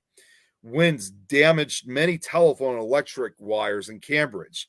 A lineman sent to fix the electrical wires nearly died when a pole snapped during a fierce wind gust. Orchards in the city suffered near complete loss, and many shade trees were also damaged. At least a few chimneys toppled, and several others were left leaning. A bathhouse at Harvard University lost a portion of its tin roof and copper cornices. At Cape Cod, a wind speed of 45 miles per hour was observed at Highland Light in North Truro. Waves breached the sand dunes at multiple locations along the Cape, with water sweeping across a county road at Beach Point, North Truro. I think that's how you say it. A number of fishing boats sank and several fish houses received damage. 1 man drowned in a lake near Andover while canoeing during the storm. Strong winds in Vermont generated rough seas in Lake Champlain. Early reports indicated that a schooner sunk near Adams Ferry with no survivors, but the vessel was later found safely anchored at Westport, New York. According to a man near the lake, all water from the New York portion of the lake was blown to the Vermont side, crashing ashore in waves as high as 15 to 20 feet. In the state capital of Montpelier, several large trees at the State House were uprooted. Within Montpelier and vicinity, farmers suffered some losses to apples and corn. Telephone and telegraph services were almost completely cut off. In Vergennes, I guess that's how you say it, a number of telephone wires snapped, while many apples, pears, and plums were blown off the trees. Additional damage to fruit and shade trees occurred in Middlebury and Winooski. The city of Burlington experienced its worst storm in many years. Winds downed all telephone and telegraph wires, whereas many trees had severe damage. Some homes were de-roofed. In New Hampshire, the storm left wind damage in the city of Nausea. Winds tore off a number of buildings, with several roofs landing on the streets or telephone wires. Chimneys in each section of the city collapsed. Many people narrowly escaped injury or death.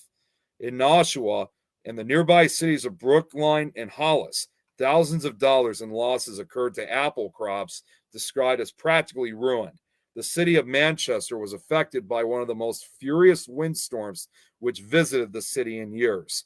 Telephone and telegraph communications were nearly completely out for several hours, while windows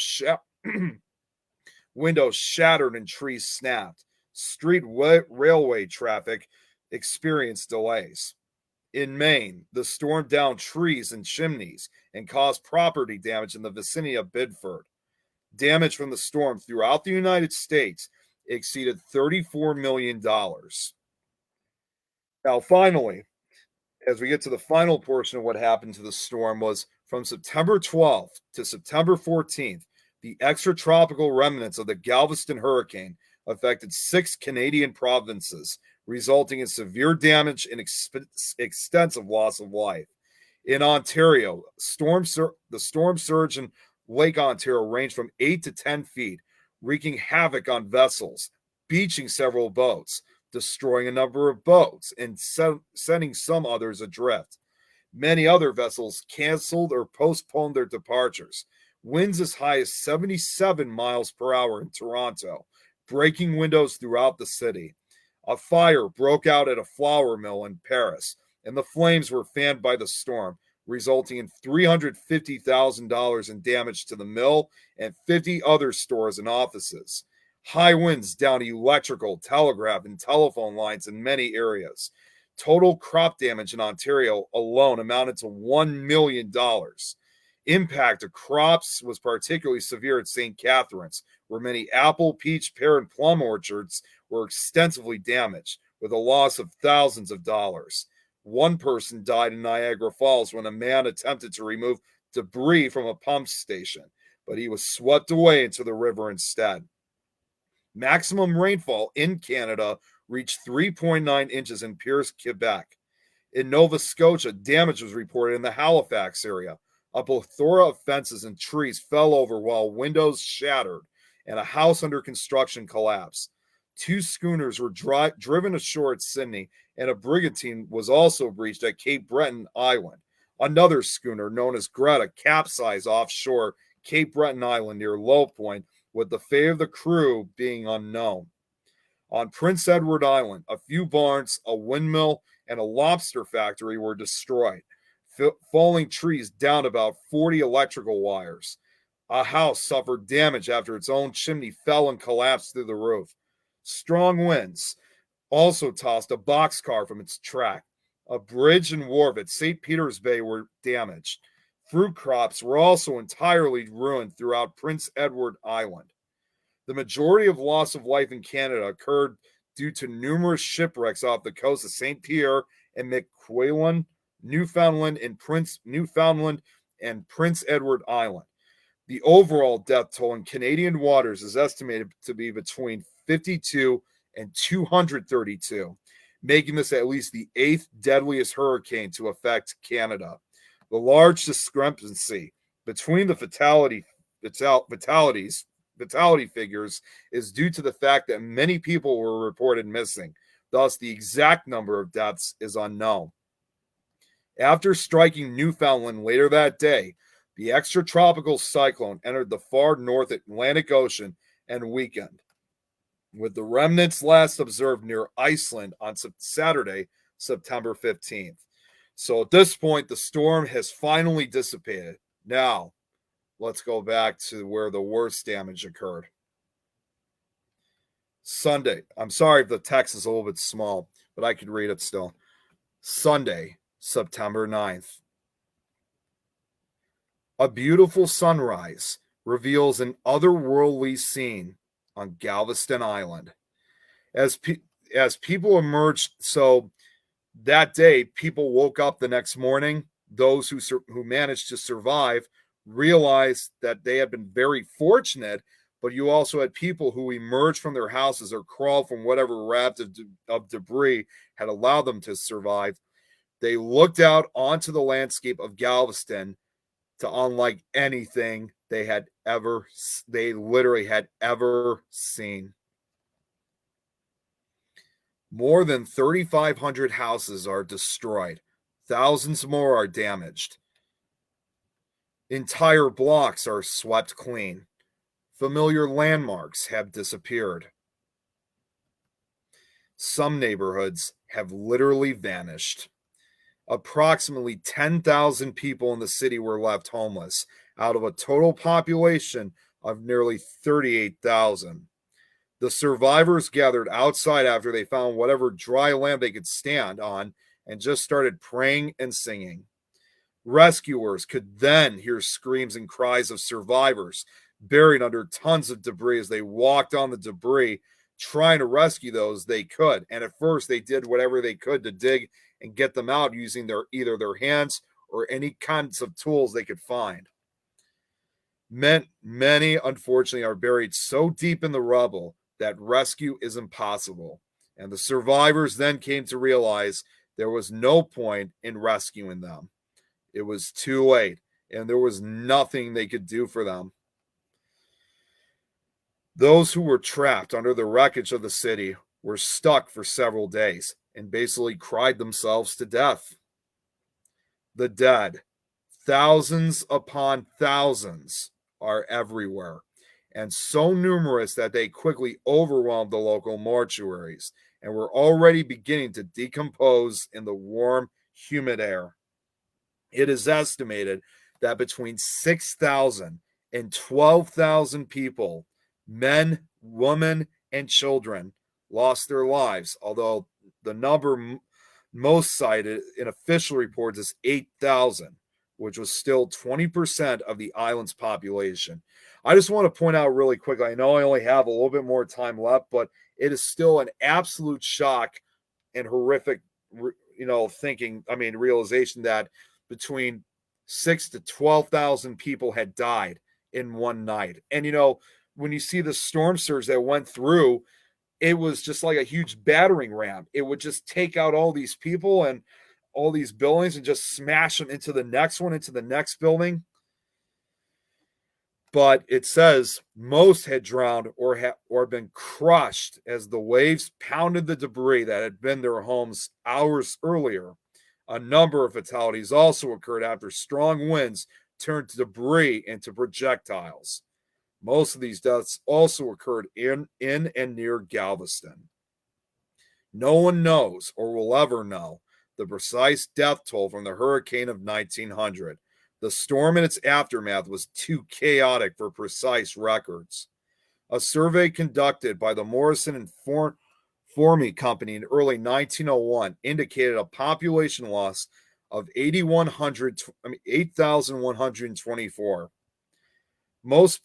More people were killed in this single storm than the total of those killed in at least the next two deadliest tropical cyclones that have struck the United States since. With the city in ruins and railroads to the mainland destroyed, the survivors had little to live on until relief and help arrived.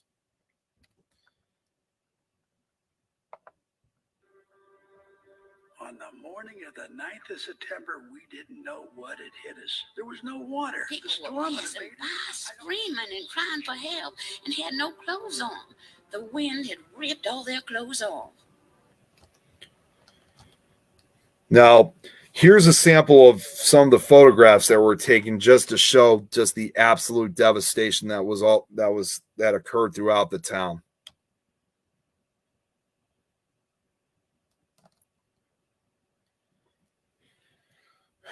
Man. You guys think those pictures are bad. There's worse to come. This is just, and there's probably at least well over 100 photographs. Obviously, there was no way I was going to be able to do all the pictures, but I was able to I was able to get a good collection of them.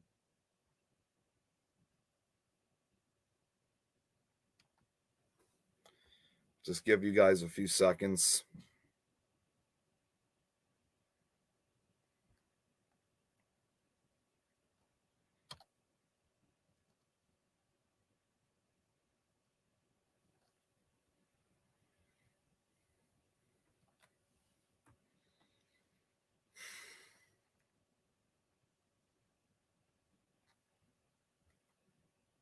I forgot to put a fade in for that one.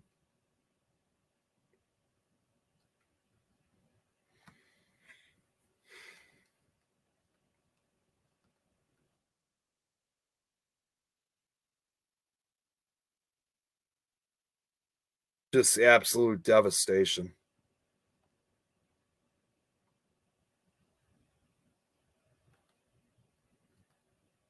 I think this is the last slide with pictures.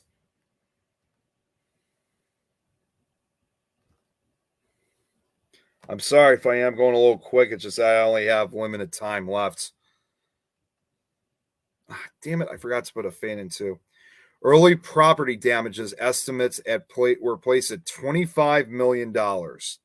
More items estimates from 1901 based on assessments conducted by the Galveston News, the Galveston Chamber of Commerce, a relief committee, and multiple insurance companies indicate that the storm caused just over $17 million in damage throughout Galveston, including about $8.44 million to residential properties, $500,000 to churches, $656,000 to wharves and shipping properties, $580,000 to manufacturing plants, $397,000 to mercantile buildings, $1.4 million to store merchandise, $670,000 to railroads and telegraph and telephone services, $416,000 in products and shipment, $336,000 to municipality properties, $243,000 to county properties, and $3.6 million to United States government properties. The total also includes $115,000 in damage to schools and approximately $100,000 in damage to roads.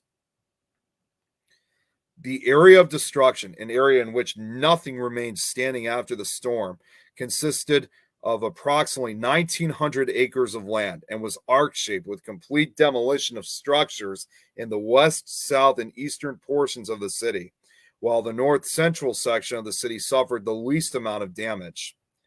In the immediate aftermath of the storm, a 3-mile-long, 30-foot wall of debris was situated in the middle of the island. As severe as the damage to the city's buildings was, the death toll was even greater. Because of the destruction of the buildings to the mainland and the telegraph lines, no word of the city's destruction was able to reach the mainland at first. With telegraph lines down, it takes days for word to reach to the rest of the country about the tragedy in Galveston. It's only then that help and assistance begins to arrive. The devastation is then captured by a cutting-edge invention. A gentleman who was working for an inventor, Thomas Edison, had just invented a new invention called the movie camera. Now, I'm going to show you guys something that's going to be really remarkable, something that's a very important part involving the aftermath of this hurricane. Here's a video right here. Check this out. This rare footage is shot by one of Thomas Edison's assistants.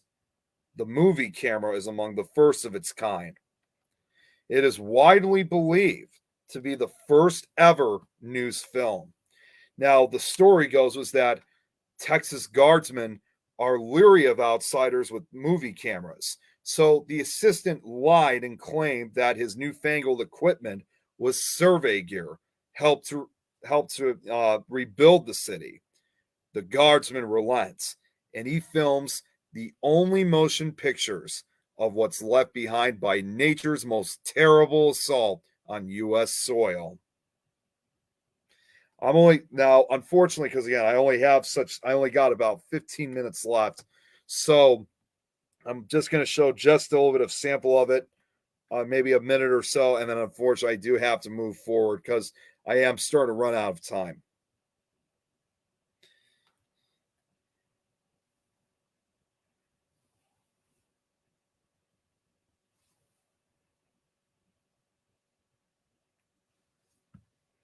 Man, the time is going by so quick.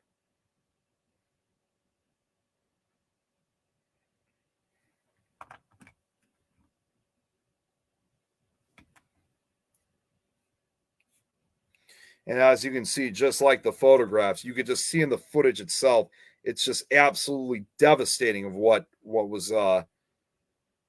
happened throughout Galveston.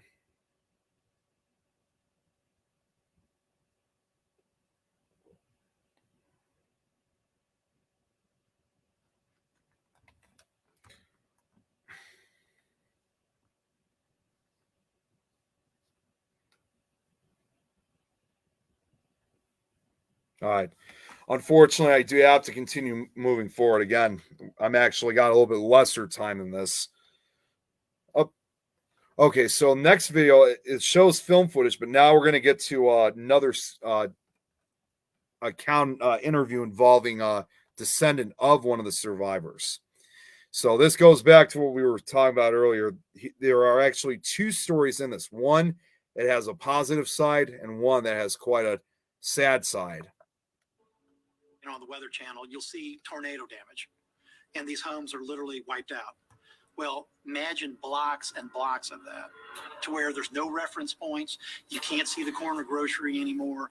It's just wood wreckage for as far as you can see. In an audio-taped history recorded 70 years after the hurricane, Paul Betancourt's grandmother remembers how her aunt couldn't find her house in the unrecognizable landscape. Their only clue was a family pet. They never would have found their place, but my aunt had a Polly, and it was up in the attic. The Walstein families had a parrot. Of course, and the parrot's name was Polly. I mean, you can't make this up. It's real. Okay, that's right. So this Polly, the parrot, was in the attic.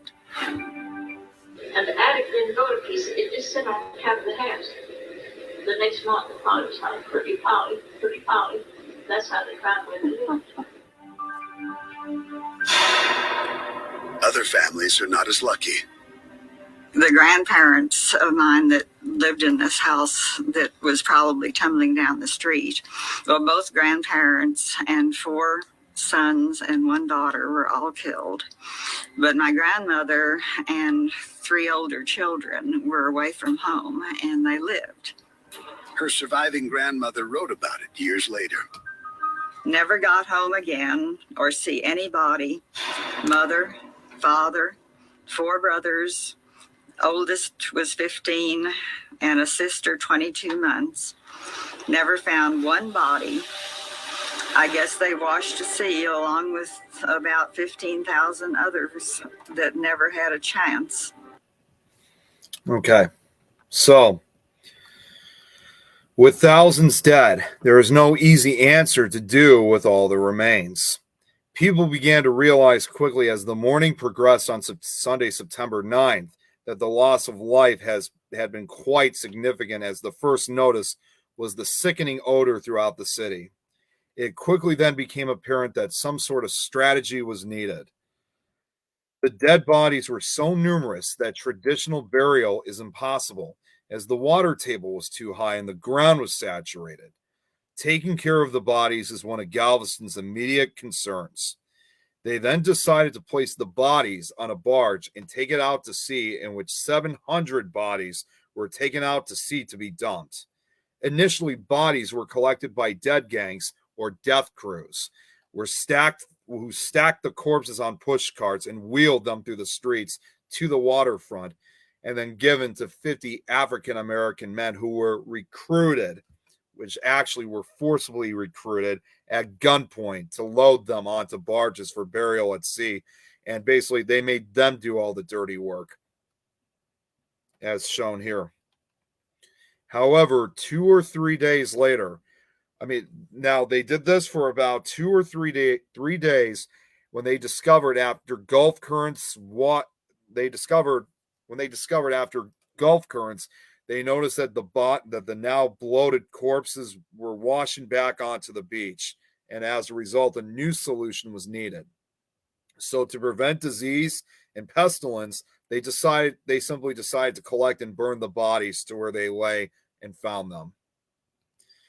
I actually remember from part of that documentary that I show, one weather historian once said that it's hard for us to comprehend. To him, he said it must have been like a scene from Dante's Inferno.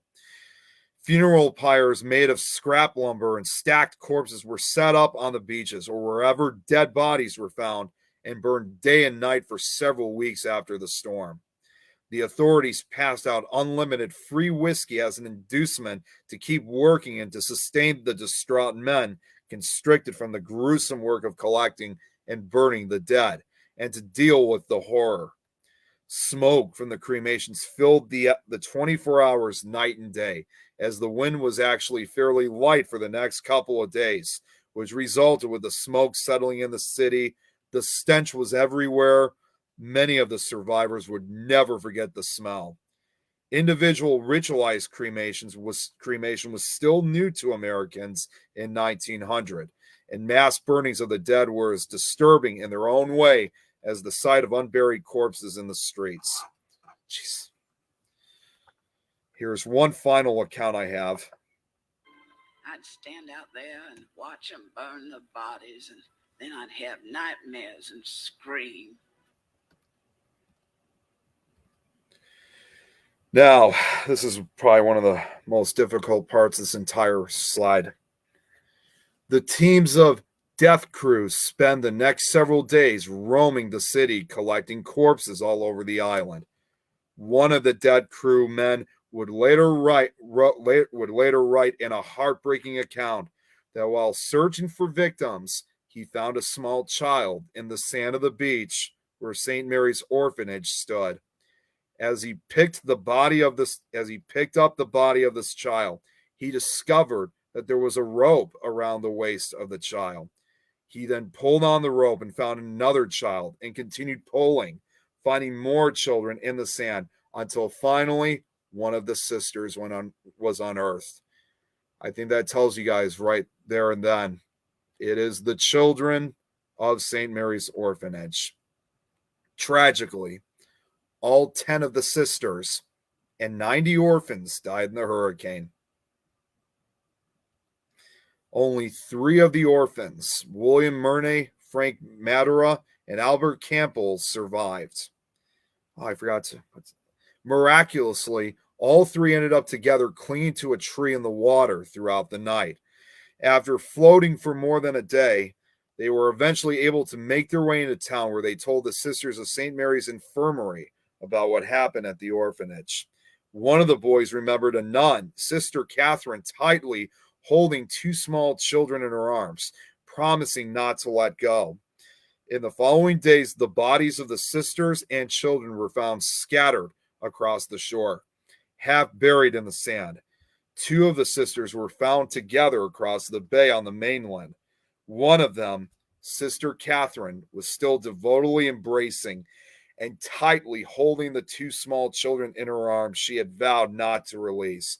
Even in death, she had kept her promise not to let go.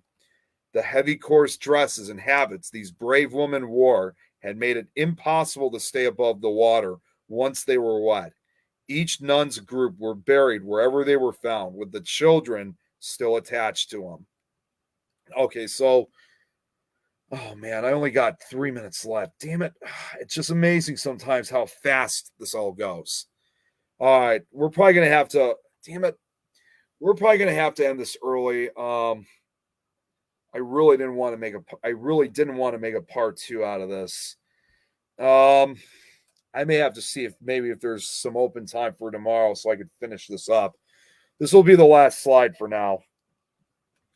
That same morning, one of the few ships at the Galveston wharves to survive the storm, the Farabee, set sail and arrived in Texas City on the western side of Galveston Bay with a group of messengers from the city. When they reached the telegraph office in Houston early on September 10th, a short message was sent to Texas Governor Joseph D. Sayers and U.S. President William McKinley. I have been deputized by the Mayor and Citizens Committee of Galveston to inform you that the city of Galveston is in ruins. The messengers reported an estimated 500 dead. This was initially considered to be an exaggeration. The citizens of Houston knew a powerful storm had blown through and had prepared to provide assistance. Workers set out by rail and ship for the island almost immediately. Rescuers arrived to find the city completely destroyed. Galveston city officials established the Central Relief Committee for Galveston Storm Sufferers, CRC, chaired by Mayor Walter C. Jones. The CRC was composed of subcommittees for specific aspects of relief efforts, including burial of the deceased, correspondence, distribution of food and water, finances, hospitalization, and rehabilitation for the injured, and public safety. All right. Damn it. Okay, so guys, I really didn't want it. This kills me a lot. I really didn't want to end this, but I'm afraid I'm going to have to. So, because I know there's a show, even though most of the networks I'm on doesn't have a show right after me. Unfortunately, one of them does. So, I'm going to have to end this.